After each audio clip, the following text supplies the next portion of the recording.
تھا نا اپنے من میں ڈوب کر پاجا سراغ زندگی، میرا نہیں بنتا تو نہ بن، اپنا تو بن۔ اور یہ اپنا بھی نہیں تھا، اسے پتہ ہی نہیں تھا، اسے شعور ذات ہی نہیں تھا، اسے خود آگہی کا نور ہی نصیب نہیں ہوا تھا۔ تبھی تو انسان ہو کے، اشرف المخلوقات ہو کے، درختوں کو، پتھروں کو، حشرات الارض کو، چوپایوں کو اپنا معبود سمجھتا تھا۔ انسان کی پیشانی کہاں کہاں رسوا نہیں ہوئی، درختوں کی جڑوں کو اس نے سجدہ کیا ہے۔ یہ کیچوا نہیں ہوتا مچھلی پکڑنے کے لیے جس کو کانٹے سے لگاتے ہیں، کسی زمانے میں یہ بھی انسان کا معبود رہا ہے۔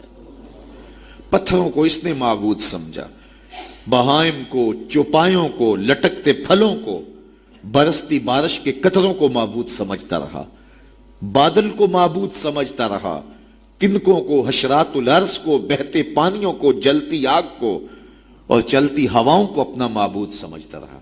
اسے یہ نہیں پتا کہ میں ہوں